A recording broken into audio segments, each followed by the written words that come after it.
How's it going, guys? What we have here is what I like to call the Pinstriper interview series. A while back, a lot of guys were asking me to make DVDs on how to pinstripe, and I thought it might be better to actually interview guys that I know that make a living at it and have been for a lot of years. Me, I'm just a guy that goofs around in this garage. I paint my silly little rat-finks and monsters, and I pinstripe some stuff, and I earn some extra cash from my projects that way. But these guys actually feed themselves, they pay their rent, they go to the movies and out to dinner with their old ladies with this money. So I thought it might be better to ask them. You guys had asked me all different questions and stuff that I should ask them. I came up with 20 different questions. I asked them those questions, and I have 4 guys that I've interviewed. You'll meet them all here on YouTube. So let's get right into it. Here you are. These are the Pinstriper interview series. Enjoy it.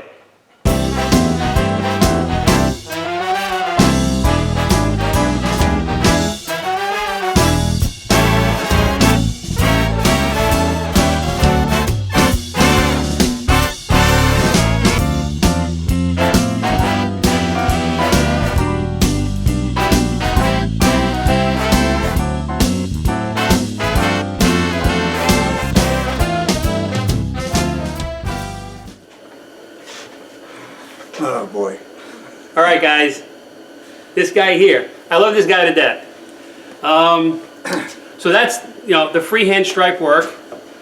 And you could just take that right off. I keep thinking my hair looks like I'm from the 1920s, the way it's combed out. But to heck with it. You could just take that graph right off, so it looks like you didn't cheat. That would be great for some of us that have divorced. Wait a second. There's no such thing as cheating. There's no such thing as cheating. It's all in how you get the job done. So I still use a graph because I am not confident enough in what I do, and I feel I need it, and it does help me along. And I don't pinstripe all the time like Gary does. I pinstripe from one car show to the next car show. I got involved in it because it was something to do with car shows, and I do it more so for enjoyment than trying to keep the rent paid.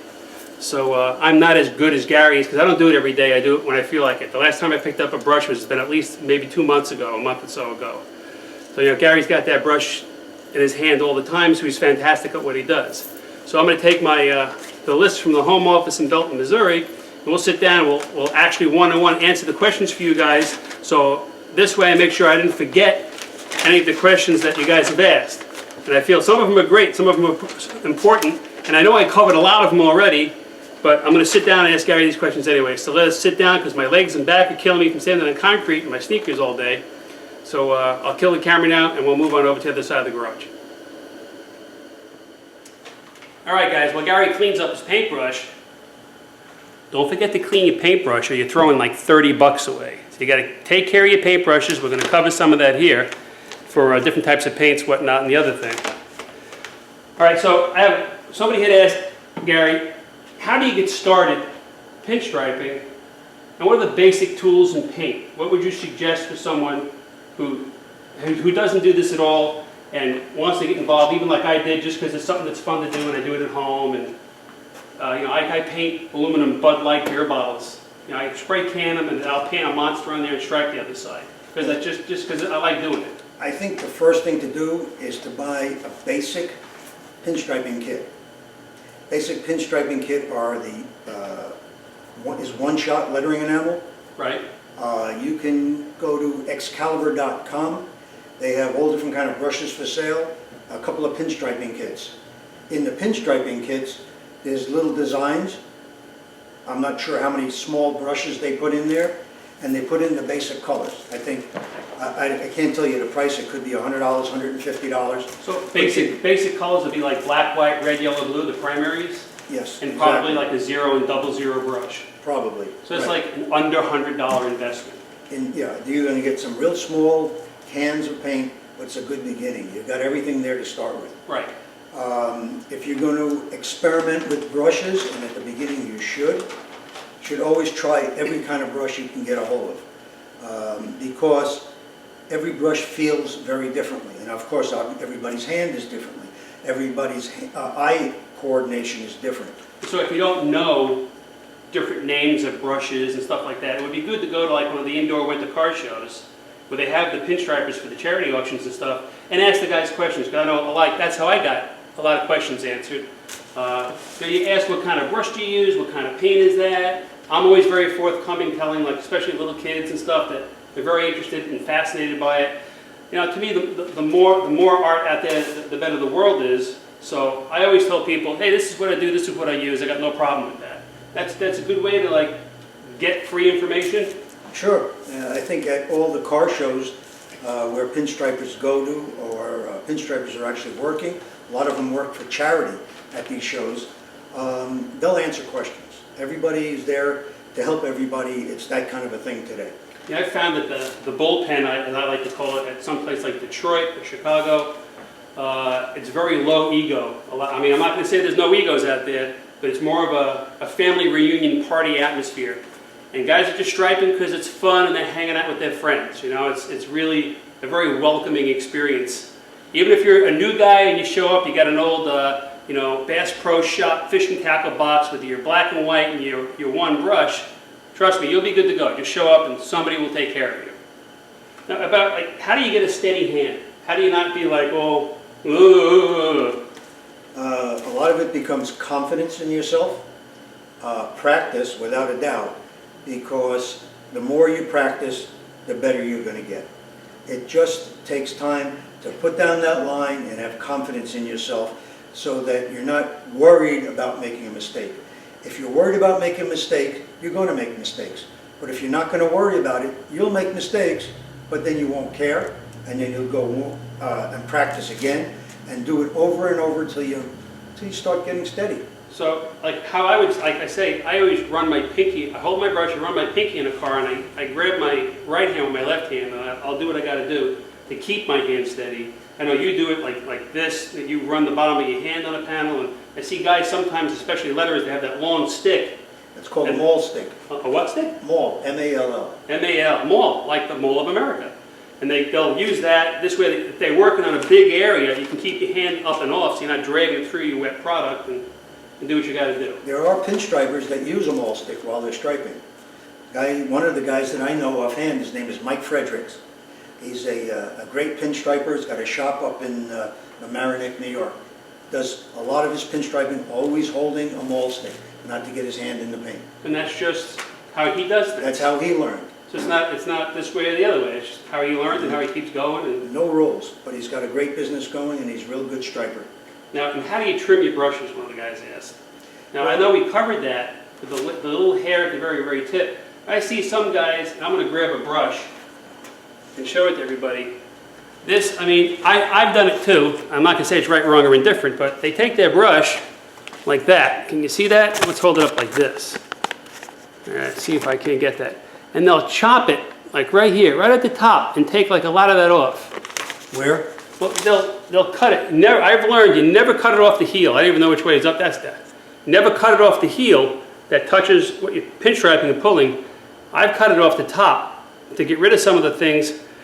To do what I need to do is not a practice I highly recommend for me. But again, for you it might work. But guys just kind of cut them here and that way. I don't know why or how come. Let me get another brush. But Gary's going to get another brush. And he's going to show us why and how come. So stay tuned, and we'll wait till Gary comes back. Same Gary time, same one-shot channel. Yeah, this is one, I guess. Yep. Gary's got the brush. Well, not a good example, but It is Gary the brush, by the way. this is an exact opposite of what Fritz was saying. He says he cuts the top off.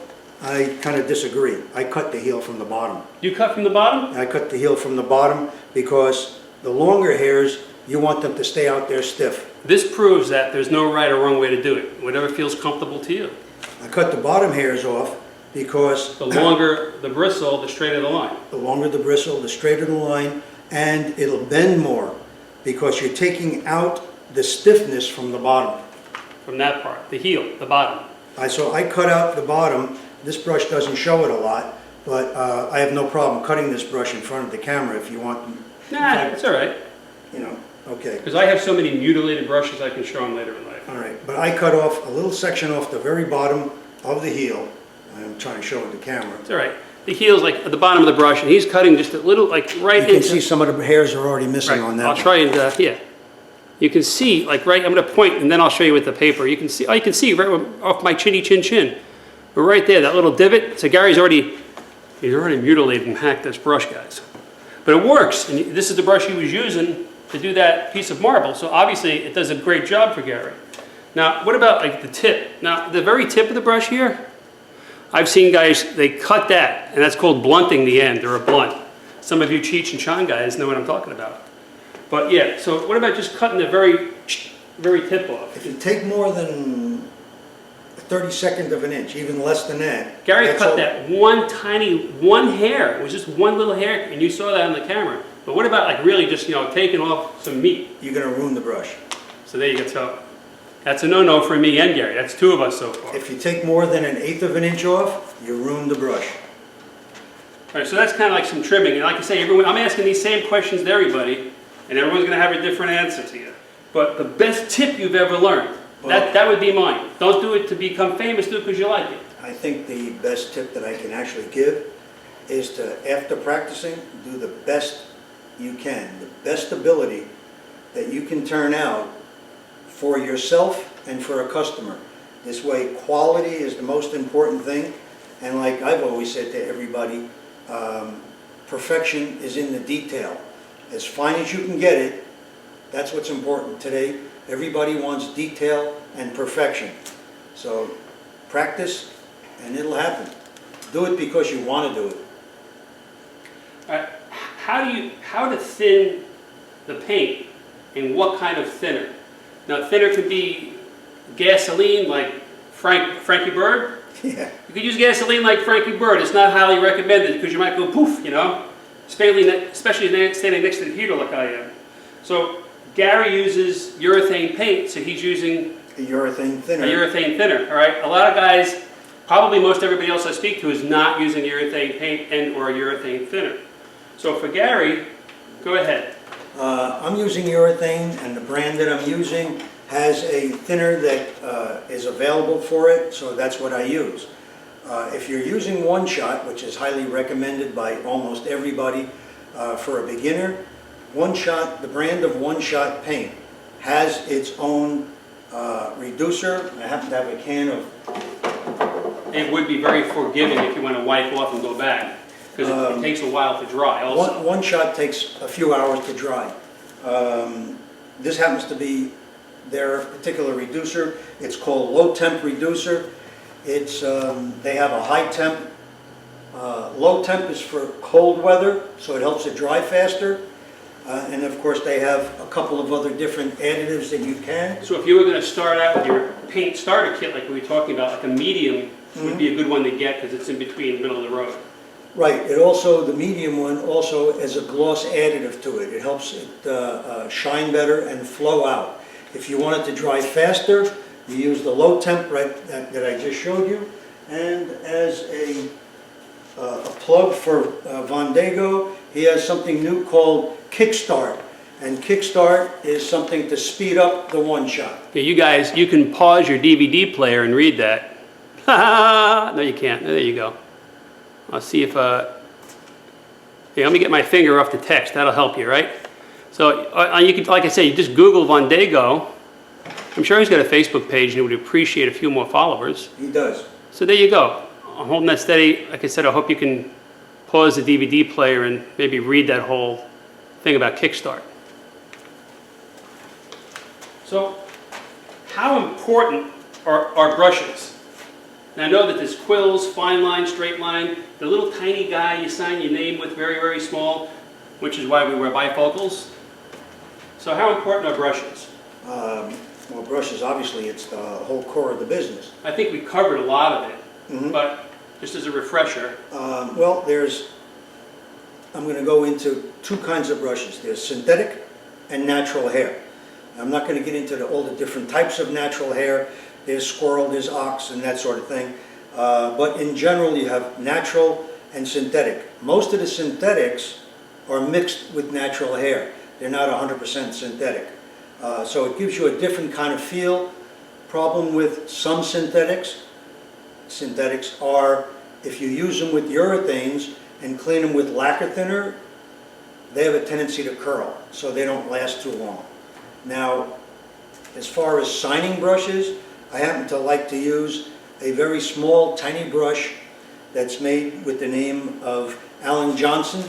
And a signing brush to sign your name, like Gary the Local Brush or Von Dago or something like that. Alan Johnson has a real nice brush. It's called the Alan Johnson Signature Series.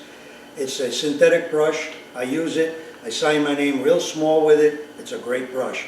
Doesn't last long because, again, I use it with urethane, but if you use it with one shot, it should last almost forever. You take care of it. You have to take care of, I don't take care of my brushes, and obviously Gary doesn't oil his brushes because the oil will make it just messes up his urethane paint. But for one shot and everything, if you're going to use that, and I would say 99.9% of you guys are going to go out and buy some one shot, that will not mess it up. And that there is special oil for brushes. It's called brush oil, and you can get it at Excalibur.com. You can get it at Von Dago brushes.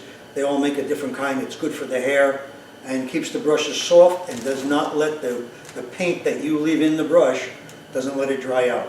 there's also a place, I think it's a TPC Global. I think it's in Southern California. So tpcglobal.com. Or you can just Google TCP, Tom, Carol, Peter, Global, and it'll pop up. And they sell pinstriping kits and brush oil and all sorts of nifty stuff. So does Coast Airbrush.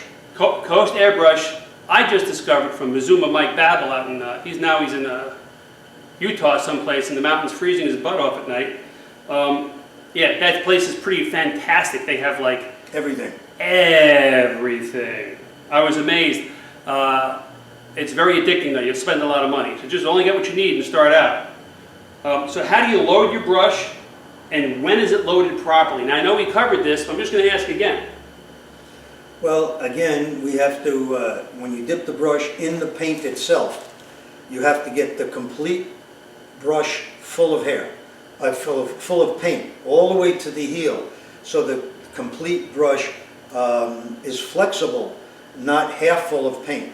Then it becomes very sloppy if you do that. So you're filling the brush up, you're palleting back and forth to get the brush full of hair with no air in there. You don't want any air pockets or air bubbles in the paint. And then you start striping. So you're gonna, when you palette it, like what Gary's saying, you see him, he's going back and forth like this. And then he's getting paint pushed in between all the hairs, and that's loading it up. So you don't want to just, like if you're gonna dip it into like a gallon of house paint for argument's sake, you don't want to do it right to there. You want to go all the way to that ferrule, or a 32nd of an inch away. It's gonna load up onto the ferrule probably, and that's cool. And just like I say, Gary was like, he's back and forth like this. And after a while, you'll know. As you move the brush, you'll feel it through the handle, like when it's right. Because like he says, it'll just start to have that little tug to it when you're going back and forth, and that's loaded, and the paint's ready to rock and roll. And so how do you hold your brush? Well, every striper holds it differently. You have to hold it with what's comfortable for you. Some people like to hold it with 2 fingers, and this way they can just roll the brush around in any direction. I hold it like a pencil and rest that brush on my 3rd finger, so my thumb pushes and pulls in any direction. But some people have brushes that they hold real close to the ferrule. Some people hold it further away. It's all whatever's comfortable for you. Now I've seen some guys, like what Gary was saying, the way he holds it is like this. Okay? Like a pencil. He holds it like a pencil, but then he'll rest it on that middle finger and he'll roll it on that. Now I've seen some guys take their brush, this doesn't work for me, gang, but they take their brush handle and they whack it like a sawed-off shotgun, pretty shy, and they hold it kind of like back there. Have you ever seen somebody do that? Yeah, that's why a lot of brushes are short-handled. Now is that for like, and I've seen a dagger brush like this with a longer handle. I don't get that either, but I understand if you cut it short like that, and they'll put it on like the belt sander and shape it, but then they can like kind of do this in scroll work kind of high in the air. Is that why they do that? Whatever's comfortable for them. And yeah, how do you store your brush? Well, I got a feeling we're moving the camera right now. we're moving the camera. So but how do you, well, give me a verbal and then we'll look at your paint box. Okay. When I first started out, when I was first learning, I actually used a house painting pan and filled the bottom with oil and just leaned those brushes so the tips all stayed in the oil. You mean like the thing you roll the roller in when you do this? Exactly. Okay. Because it'll keep the oil at the bottom of the tin, and you just lay your brushes down there flat all the way across. I learned that from an old sign painter. That's what he did with the sign painting brushes. But when you want to take brushes with you on a trip to a car show, that's not going to work out. You can't take that. But there are tins today that you can buy from, again, Vondago. You can buy from Excalibur brushes. You can buy them directly from the Mac Brush Company that have little springs in them that you can press the brushes down into and hold them in place. Well, let's move the camera over and take a quick look inside Gary's box.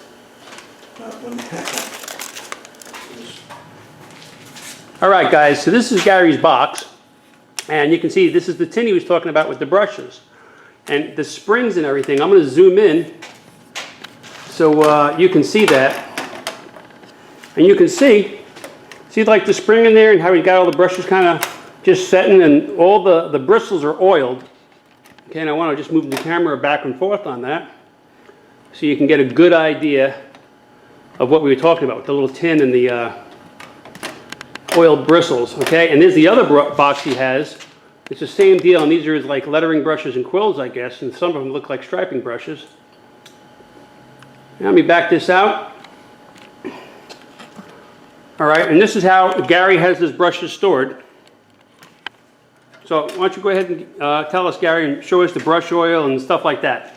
Well, I keep brush oil in a little container. There's not much left in here right now.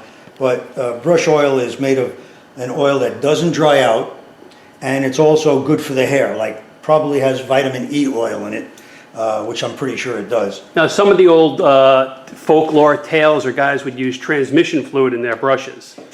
Yeah, you can do that at a... I thought that was just BS. I didn't know that was for real. No, that's for real. Guys use it because they can't get anything else at that particular time. Like gasoline. Okay, but it's really not good in the long run for the brush because it's acidic. It's acidic. You know, it's not made to do that. It'll keep the paint from drying out. You can also use baby oil, but baby oil eventually does dry out. So it can't be a long-term thing. So brush oil is designed not to dry out. Now, a lot of old-timers, like myself, we used to use neat's foot oil. And neat's foot oil is great, just hard to get today. Neat's foot oil is good for, when I was a kid growing up, we put them on baseball gloves because the leather kept it from drying out. So a sporting goods store might have that. A sporting goods store might have neat's foot oil, and you can use that, and it does not dry out, and it'll keep the brushes safe for a long time. All right, let me just fix this camera up. Now, next question. We'll finish up with that. So the little tin boxes, I guess, Vondago, does he have those? And Well, I think Vondago has brush tins that the brushes lay flat, which I kind of like that idea, because I find when you keep brushes in pinstriping brushes in a position that's vertical like this, eventually in the oil it has a tendency to drop down like this. so it makes it droop and Yeah, and it becomes a problem later on. it makes the brush go out of shape. Right, so I think that keeping them like this for any period of time is not a good idea unless you constantly keep straightening them out. Would you be better off laying it on its side? Laying it on its a side. piece of cloth that's oiled? Yep, you can do that. Okay. And I think there are tins available, and I know a lot of guys make their own kind of boxes to hold stuff. One of the creative guys is a guy on Staten Island, New York. His name is Rooster Graphics, Frank Inzarello. He has a tin that holds his stuff with clamps that hold things down. Pretty creative. So if you're creative and you've got the time to make something, keep those brushes flat and oiled. Now, how about, I think we covered this also already, how do you come up with a design? And what's the secret to a layout? And can you clear over it? Oh, can you overdo it? Sorry. I think we kind of went through that with the panel. I think a design should have a flow. It shouldn't be very stiff lines. I really think that if it has a curve, if it has a curve to it, like going in and out, Like we just did, you just did. like I just did, an hourglass type shape, that's what I was going for, is a real nice flow to it. And if you follow that kind of a thinking, the design will come out nice. It should have a center point, focal, where you're going to look at, that the design comes in and then opens up. But, you know, that's, everybody's point of view is different. It's personal taste. I just think that choppy lines going in all different directions is not the way to go. It should have a flowing line, a couple of spikes coming in and out, and when you're looking at something that you should look at a professional job that you can copy at the beginning, and again, eventually, you'll twist it to become your own style. So it's basically like, you know, how do you know, or can you overdo it? I guess that's up to you. That's personal taste. There are stripers that overdo it, but some people definitely know how to put a lot of striping on and make it look good. And one of the best stripers at doing that is a guy named Rod Powell from California, who does real tight pinstriping, and he puts a lot of little stuff on there, and no matter how much he puts on, it never seems like it's overdone. It's just good striping. And then people put a little bit too much on, and it just looks bad. So it depends on the shape of everything that you're doing. Again, there are guys that can overdo it, but I think you're better off stopping sooner than later. You can always add more pinstriping. It's hard to take it off. Right.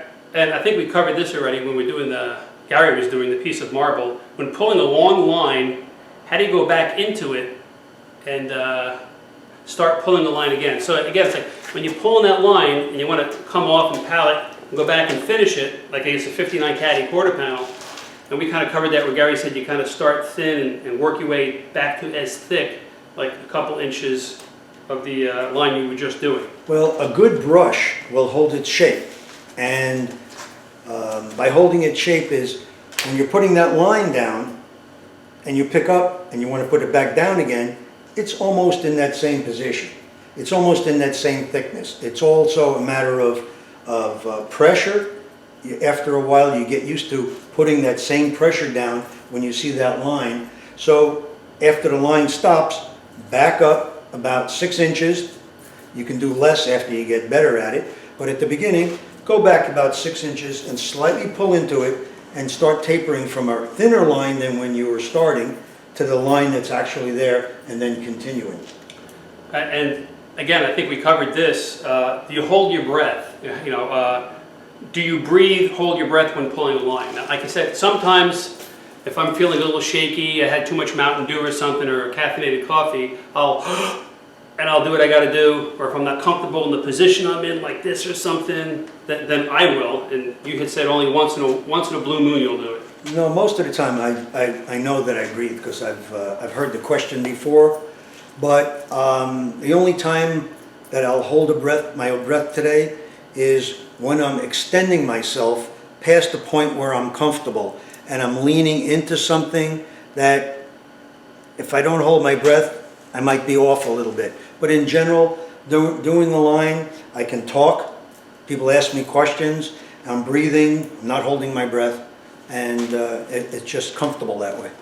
And fixing the mistake, I think that's what we kind of answered also in that panel. Going back in with the chemical on the rag and the little cut-down paint stick. Everybody makes mistakes. You can always correct a mistake by making that part wider and then matching it on the other side, making a line thicker, then making it thicker on the other side, or you can take it off.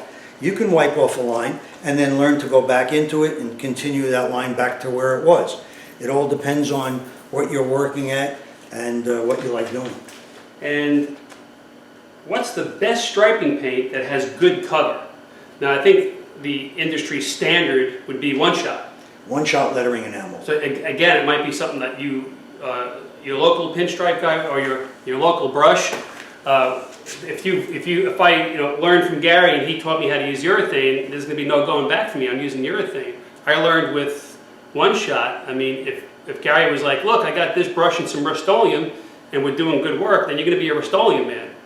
I've actually used Rust-Oleum and it does work, yes. Well, for me it does. For coverage, a couple of different paints really work real well. Your number one paint for a beginner is really One Shot lettering enamel. Okay, a good urethane that covers real well is Hot Hues by Exalta, and that's a urethane that works real well. It's got great coverage. And we showed you that can earlier. House of Colors makes a pinstriping paint that covers pretty well. I used to use that. I don't use it anymore because I'm now using the Exalta.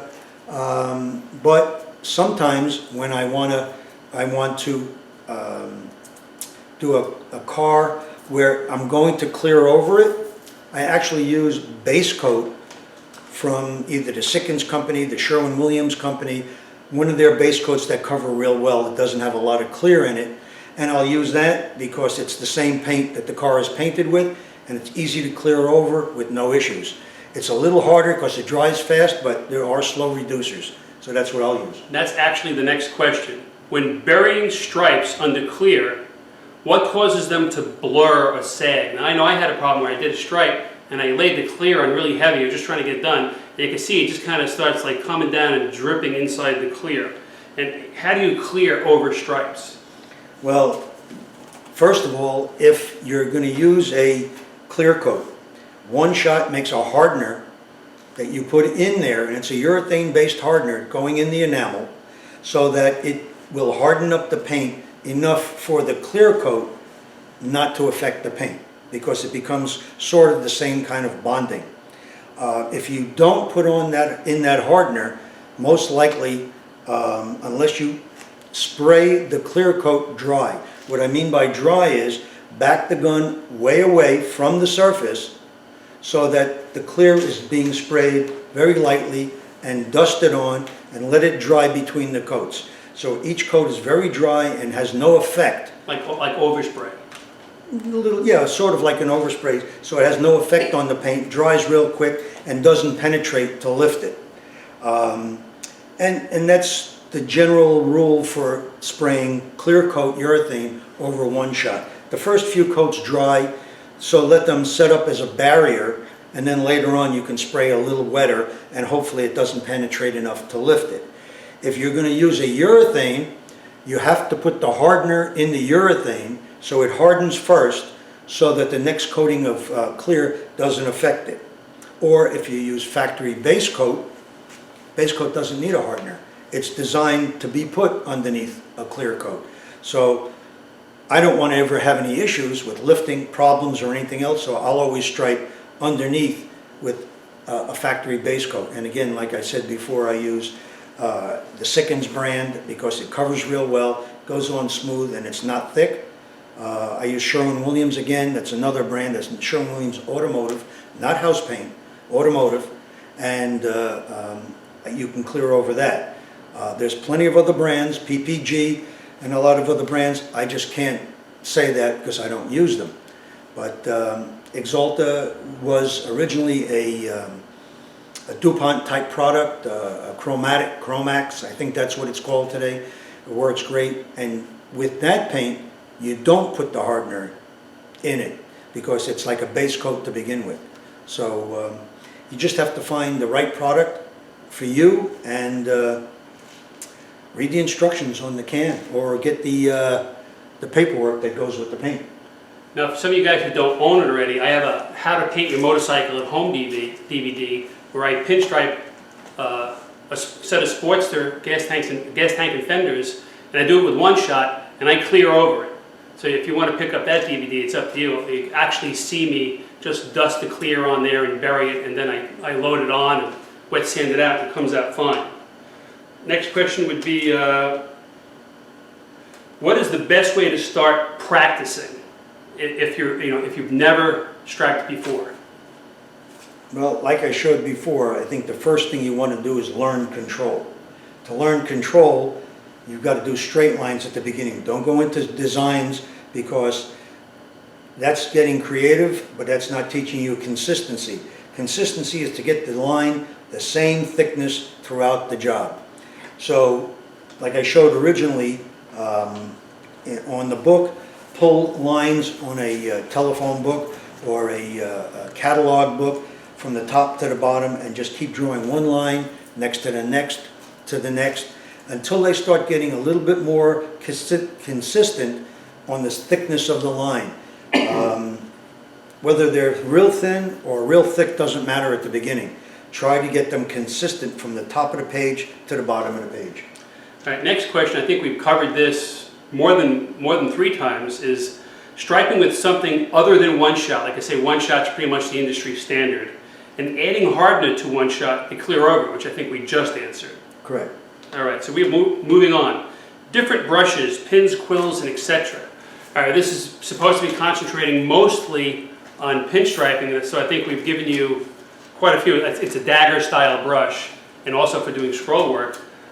Quills and everything are primarily for like lettering. I use quills when I paint monsters because I want to cover that broad area quickly.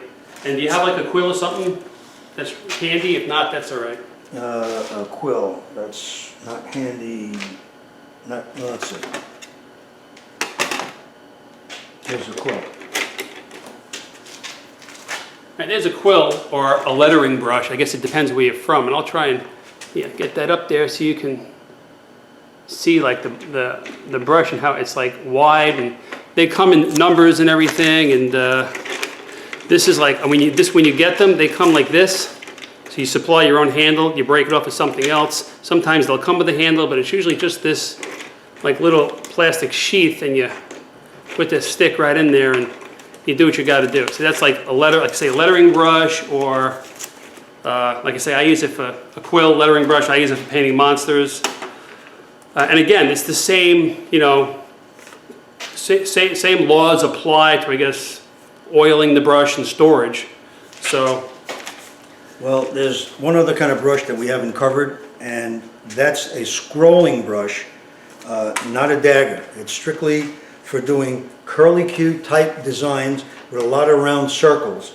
And that would be like the stubby brush. I had said, guys, cut the brush handle off. This has got a stubby brush, Gary. I'll show you in a wee bit. Well, I'm going to get a different one because that one wasn't working too well. Let's see what we have here.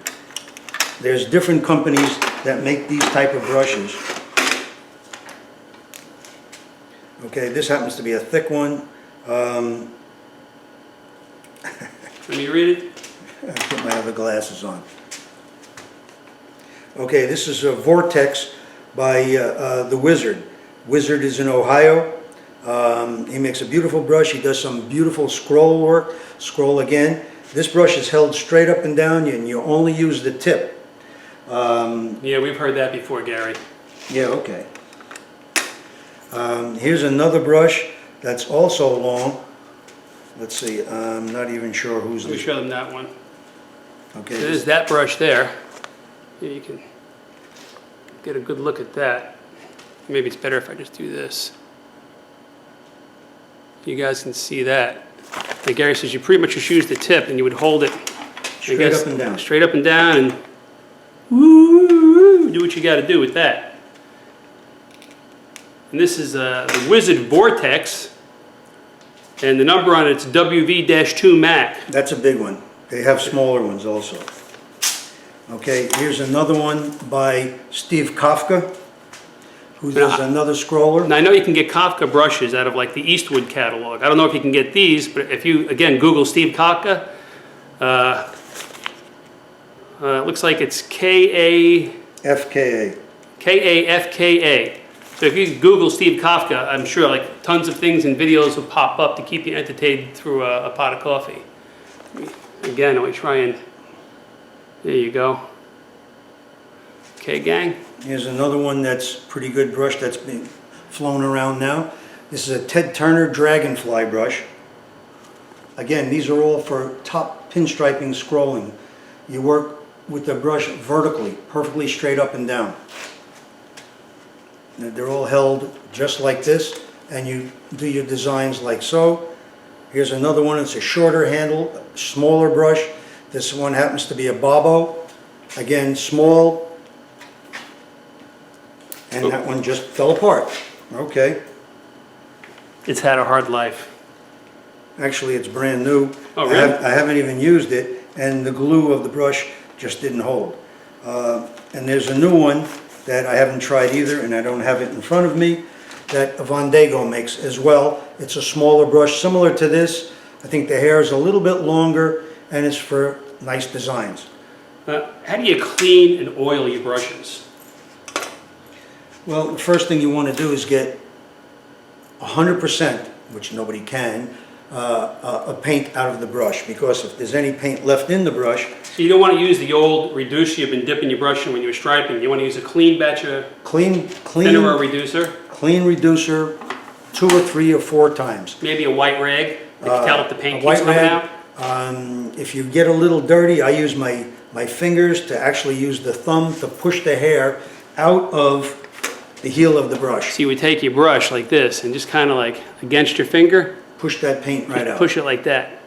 Because like I said, when you palette this, if that paint's going right up over that ferrule, you can just take that and just push it out and keep cleaning it with clean paint. Just keep pushing like that and it'll come out, wash it off, clean your fingernail. You're going to get stuff in your cuticles. It's quite colorful. The wife might like it. You just keep, and you'll get it out. And just keep using it until the brush is clean. Then just dip the brush in the oil, wipe it off a little bit, either with your fingers or a little bit of a rag, but you know, just keep it moist and put it away. Now, last question is tips on keeping open cans of paint from skimming over, and that's like a big one-shot issue. One-shot is an air-dry product. One-shot dries if you don't even put the can cover on well. Now, there's a couple of different ways to keep that from happening. They have special bottles that are similar to bottles like this. Now, there are different types of the bottles. Here are 2 types. Here's another one. It's got a little kind of pop top like that. Yep, and here's another one. The thing is, buy them from a pinstriping supply house, not from Michael's, because the plastics are different and the paint will dry and screw up in the Michael's hobby store products, and you'll see that the plastic shrinks back. So places like Michael's, Frank's, and Hobby Lobby is not the place to get them. That's for the bored housewife that's painting kitty cats at home, gang. Those bottles. Yeah, you can get the good bottles from Excalibur.com or Coast Airbrush or that sort of thing. Anybody that sells pinstriping paint will sell the right kind of plastic bottles. I just don't want you to buy the wrong kind. But when you do get them, when you store them upside down, because the little bit of air that stays in there stays at the bottom. It'll skim at the bottom, but when you need it, you've got fresh paint at the top. I know that some old timers like Mike Fredericks, who we had talked about earlier, pinstripes, he drills a little hole in the cap and puts a little screw in there. And when he opens it up, he just pours it right out from that. That cap goes back in, and very little air gets in. I've never seen that. Yep. And you look at all his cans, he's got every color under the sun, screw in every one. And keeps it from drying out. That's all the questions. Let me see how much time I got. I got 20 minutes left on this memory card. And we didn't actually cover the whoop-de-doo curly cues. You think you have 2 seconds to just do something really quick so the guys can see how that brush works? Well, it's not my style, but I can try it. I've never done it, so. Yeah, okay, well, give me a... Let me kick this camera off while Gary picks out his weapon of destruction, and we'll meet you back over at the piece of marble to show you some curly cues. Okay. This is not my style, but we'll give it a go. These are scrolling brushes, and we'll give it a shot.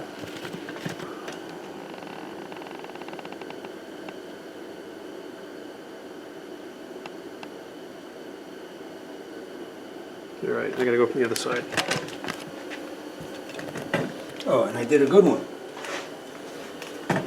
It's okay, just leave that and we'll just keep rolling. You still rolling? Yeah. Go ahead and I'll zoom in. Go ahead.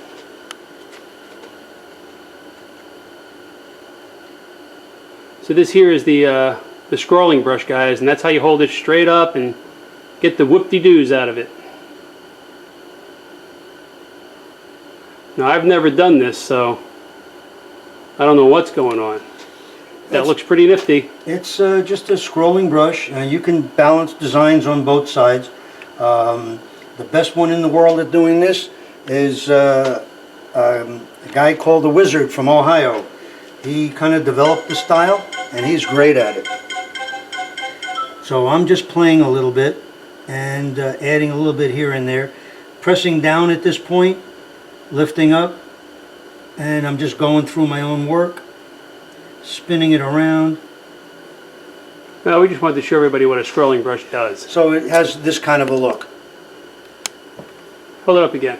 Get a good view on it. That's I can zoom it right there. And that's scrolling, gang. Like Gary said, just give it one more shot.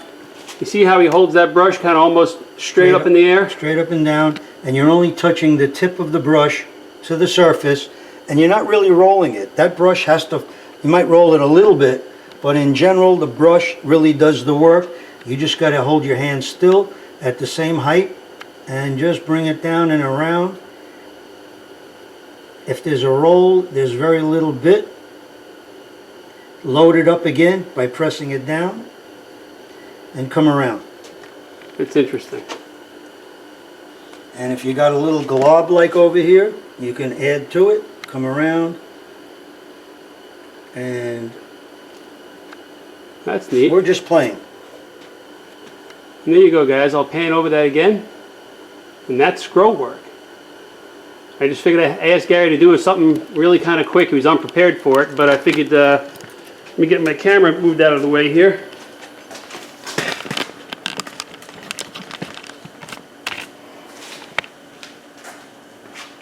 I figured since we mentioned, you know, scrolling brushes and stuff, you should see one in action really quick like that.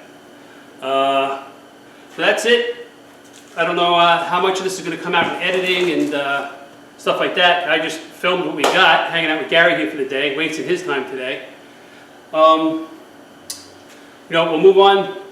I think tomorrow I'm going to go see Alex in Wonderland, Alex Delina. He's another Long Island fella. And this is Gary Kupfer. He's known as Gary the Local Brush. And you have a website and stuff like that? Localbrush.com. So that's localbrush.com. And you're on Facebook and... Facebook and Gary Kupfer, that's K-U-P-F-E-R. And you can also find my Facebook page as Gary the Local Brush. And are there any like shows you're at, like all the time or every so often, where maybe somebody could bump into? I know you said you were up at Syracuse a while back. I do the Syracuse Nationals, which is in July every year. That money goes towards the Ronald McDonald House. There's a lot of well-known pinstripers from all over the country that come in. And we got a phone ringing right in the middle of this. And so, I guess that's perfect to come to the end. I'd like to thank Gary for taking his time to spend with us today and missing a body shop appointment, unfortunately. And check out his website and localbrush.com, maybe on Facebook. I know every once in a while Gary he used to go to Lead East and whatnot, but stop in, see the guys at some of these car shows, ask them questions, and pick up as much information as you can and go home and give it a try. I do go to Dead Man's Curve. That's a big show in New Jersey. Yep. That's every August. Yeah, we're on Long Island, New York. It's the big arm that sticks out into the Atlantic Ocean, so where Gary's going to be somewhat within a 2 or 3 hour local radius of that. Again, thanks a lot, Gary. I appreciate it. Fritz, it's always good seeing you. It's a lot of fun. This had to be the first guy, because he's the guy that taught me. I'm getting misty. I love this guy. And that's it. So I hope you guys got a little something out of that. And we're going to meet other new, crazy, and interesting people. So stay tuned.